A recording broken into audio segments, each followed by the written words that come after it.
صحبت اللہ والوں کی، صحبت اللہ والوں کی، اللہ سے ملوا جا۔ السلام علیکم ورحمۃ اللہ وبرکاتہ۔ بسم اللہ الرحمن الرحیم۔ محترم ناظرین، ضروری مسائل کا سلسلہ کچھ دن موقوف تھا، کچھ عوارض کی وجہ سے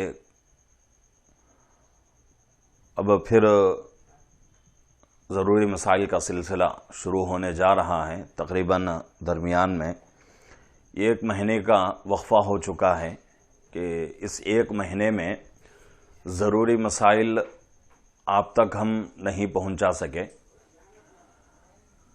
آپ تمام حضرات سے معذرت چاہتے ہیں۔ اب انشاءاللہ پھر دوبارہ ضروری مسائل کا سلسلہ شروع ہونے جا رہا ہے۔ مسائل کا سلسلہ جو ہمارا چل رہا تھا وہ نماز کے مکروہات تنزیہیہ کا بیان، اسی عنوان پر مسائل چل رہے تھے۔ مکروہ کی دو قسمیں بتائی گئیں، ایک مکروہ تحریمی اور ایک مکروہ تنزیہی۔ مکروہات تحریمیہ کا بیان مکمل ہو چکا۔ اس کے بعد مکروہات تنزیہیہ کا بیان شروع ہوا، صرف ایک ویڈیو ہوا تھا اور اس ایک ویڈیو میں 4 مسائل کا ذکر ہوا تھا۔ ایک مسئلہ نماز کی حالت میں اشارے سے سلام کرنا، سلام کا جواب دینا، اور اسی طریقے سے بلا عذر 4 زانوں بیٹھ کر نماز پڑھنا، اور ایک مسئلہ ایک پیر پر زور دے کر پوری طاقت ایک پیر کے اوپر ڈال کر نماز پڑھنا، چوتھا مسئلہ ایڑیوں پر بیٹھنا تشہد کی حالت میں۔ تو یہ 4 مسائل جو ہے گزر چکے ہیں۔ آج کی اس ویڈیو میں 4 مسائل کا 4 چیزوں کا تذکرہ ہوگا۔ اس میں سے پہلی چیز، بہت سارے لوگ نوافل پڑھتے ہیں، نوافل کے بہت شوقین ہوتے ہیں، اللہ جزا خیر عطا فرمائے، لیکن نوافل کے پڑھنے میں اس بات کی رعایت ضروری ہے کہ 2 رکعت والی نماز ہو یا 4 رکعت والی نماز ہو، نوافل میں پہلی رکعت کو زیادہ لمبا کر کے دوسری رکعت کو بالکل چھوٹا کرنا، بالکل مختصر کرنا، یہ مکروہ ہے۔ مکروہات تنزیہیہ میں اس کا شمار ہے، مکروہ تنزیہی ہے۔ ایک دم پہلی رکعت جو ہے بہت زیادہ لمبی، مثال کے اعتبار سے کوئی آدمی پہلی رکعت میں 2 صفحے پڑھ رہا ہے، 3 صفحے پڑھ رہا ہے، 1 صفحہ پڑھ رہا ہے، اور دوسری رکعت میں صرف سورہ کوثر پڑھ کے رکوع کر رہا ہے، انا اعطینا پڑھ کے رکوع کر رہا ہے، تو یہ چیز مکروہ ہے۔ اتنا زیادہ لمبا نہیں ہونا چاہیے۔ نفل اگر نماز ہم پڑھ رہے ہیں تو دونوں رکعتیں تقریباً برابر ہوں، تھوڑا سا فرق، صرف پہلی رکعت 5-6 آیتیں زیادہ پڑھی جائیں، دوسری رکعت میں صرف 5-6 آیتیں کم کر کے پڑھی جائیں، اتنا ہی فرق ہونا چاہیے، اس سے زیادہ فرق نہیں۔ اسی طریقے سے دوسری چیز، کوئی بھی نماز ہو، فرض ہو، سنت ہو، واجب ہو، نفل ہو، کوئی بھی نماز ہو، 2 رکعت والی ہو، 4 رکعت والی ہو، تو 4 رکعت والی اگر فرض نماز ہے تو اس میں سے 2 رکعتوں کو، پہلے 2 رکعتوں کو قرات کے لیے متعین کرنا ہے۔ واجبات میں یہ بات گزر چکی ہے۔ تو پہلے 2 رکعتوں میں قرات ہوگی، فرض اگر ہے، سنت ہے تو 4 رکعتوں میں قرات ہوگی، واجب ہے تو 3 رکعتوں میں بھی قرات ہوگی وتر کی نماز میں۔ تو یہاں جو ہے یہ بتایا جا رہا ہے کہ عام طور سے فرض کی پہلی 2 رکعتوں کو قرات کے لیے متعین کیا جاتا ہے اور دوسری نمازوں کے لیے بھی یہی مسئلہ ہے۔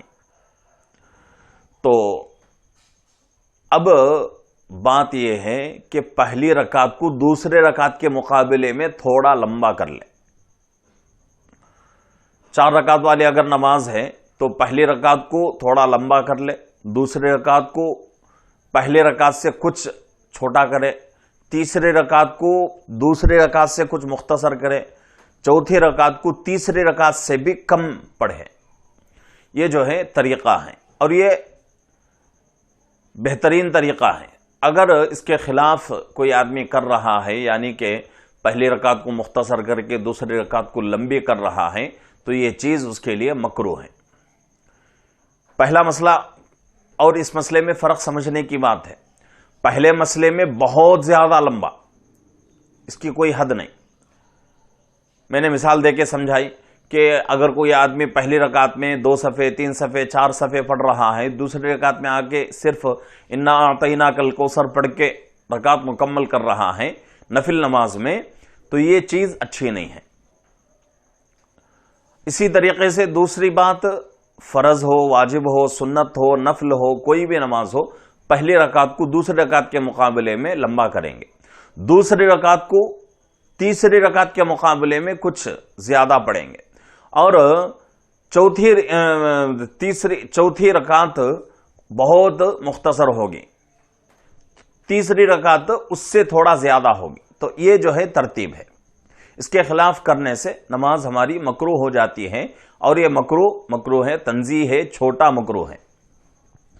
اسی طریقے سے تیسری چیز، ننگے سر نماز پڑھنا، یعنی کہ ٹوپی کے بغیر نماز پڑھنا۔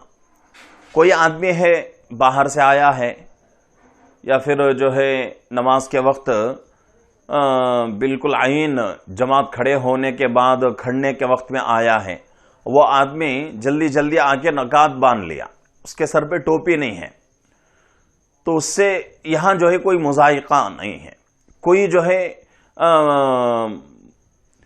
نماز کو خراب کرنے والی بات نہیں ہے۔ لیکن اگر کوئی آدمی جان کر ٹوپی نکال کر، یا ٹوپی رہتے ہوئے ٹوپی کے بغیر، اس کو معلوم ہے کہ بھئی ٹوپی ہے، ٹوپی لگا سکتے ہیں ہم، اس کے باوجود بھی جان کر اگر یہ غلطی کرتا ہے، تو فقہا فرماتے ہیں کہ یہ چیز مکروہ ہے، تحریمی میں چلی جائے گی، بڑا مکروہ ہو جائے گا۔ اگر کوئی آدمی غلطی میں بھولے سے اس طرح کرتا ہے تو وہ چیز مکروہ تنزیہی ہے۔ لیکن بہتر اور افضل یہی ہے، اللہ کے نبی پاک صلی اللہ علیہ وسلم کی نمازوں کو دیکھیں، اللہ کے نبی پاک صلی اللہ علیہ وسلم کی ہر نماز ٹوپی کے ساتھ ہے۔ تو ٹوپی جو ہے نماز کی ایک، اگر یہ کہا جائے تو غلط نہیں ہوگا کہ سنن میں سے ہے، وہ سنن میں سے اس کا شمار نہیں جو کہ نماز کے عین سنن ہیں، وہ تو ہیں سنن، ان کا تذکرہ جو ہے گزر چکا ہے، لیکن ٹوپی جو ہے یہ اللہ کے نبی پاک صلی اللہ علیہ وسلم کی زندگی کو اگر دیکھا جائے تو اللہ کے نبی صلی اللہ علیہ وسلم پوری زندگی ٹوپی کے ساتھ ہی نماز پڑھی ہے، تو اس وجہ سے اس کو جو ہے سنت قرار دیا جائے گا۔ اسی طریقے سے چوتھی بات، تسبیحات جو ہم پڑھتے ہیں ان کو انگلیوں پر شمار کرنا۔ یہاں بتایا جا رہا ہے کہ نماز کے دوران آیات یا تسبیح کو انگلیوں پر شمار کرنا مکروہ ہے۔ اگر ضرورت ہو تو باقاعدہ شمار کرنے اور انگلیوں کو حرکت دینے کے بجائے ایک ایک انگلی اپنی جگہ رہتے ہوئے دبایا جائے، اس طرح مقصد حاصل ہو جائے گا اور کوئی کراہت بھی نہ رہے گی۔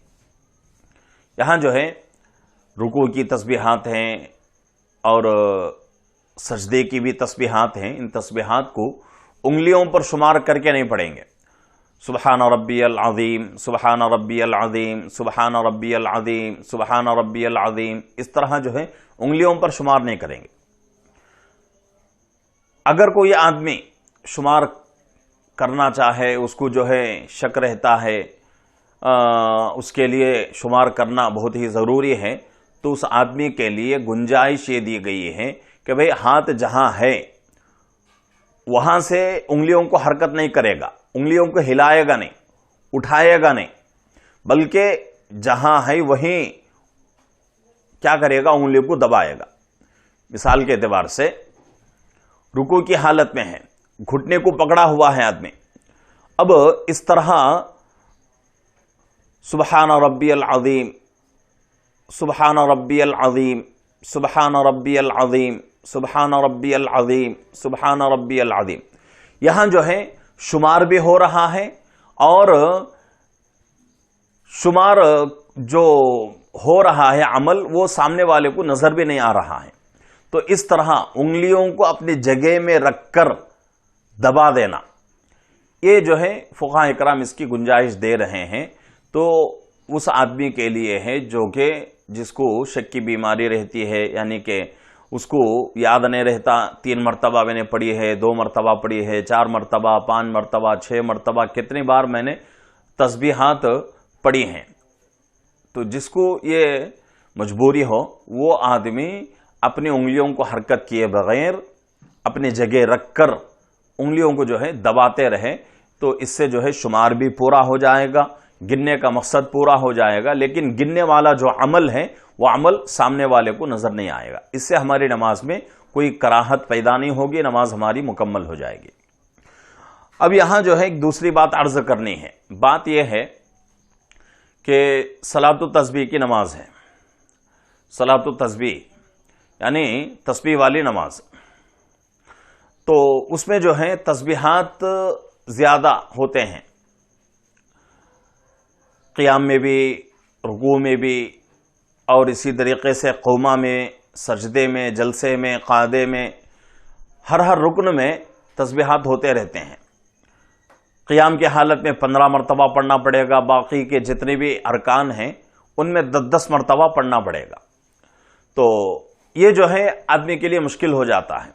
تو اس وقت آدمی کیا کر سکتا ہے کہ شمار کرنا ہے، شمار جو ہے کون سے طریقے سے کرے گا، ابھی میں نے جو کہا ہے کہ انگلیوں کو اپنی جگہ میں رکھ کر حرکت نہیں کرے گا، ہلائے گا نہیں، انگلیوں کو اٹھائے گا نہیں اپنی جگہ سے، بلکہ انگلیاں جہاں ہیں وہاں رہتے ہوئے انگلیوں کو دباتا جائے گا، یہ جو ہے طریقہ ہے۔